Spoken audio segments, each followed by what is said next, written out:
Pinalamutian ng mga banderita sa mga punong ito sa labas ng tanggapan ng DNR bilang pagsalubong sa pagbisita ni Manny Pacquiao. May malaki pang banner na isinabit sa gusali. May banda rin.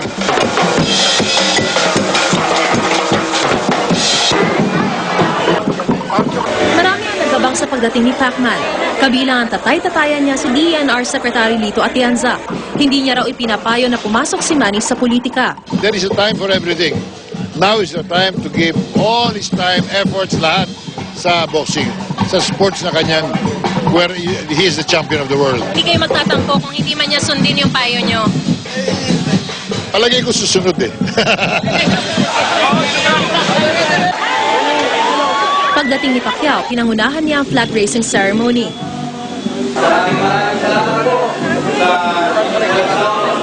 pagdarasal. Kabilang siya. Lahat kayo nagdasal ng file ko. Nagkataon namang nasa DNR din ang mga kababayan ni Ricky Hatton na nag-abang na rin para magbigay pugay sa pambansang kamao. We want to pay our respects to a great fighter.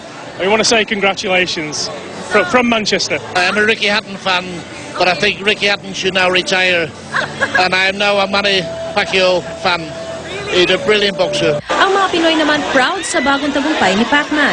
Overwhelming, very proud to be a Filipino. He's the greatest fighter. Excited ako. Tsaka masaya. Tsaka pogi pala siya sa personal.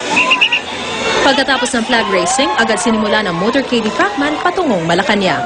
Mariz Umali, nakatutok, 24 oras.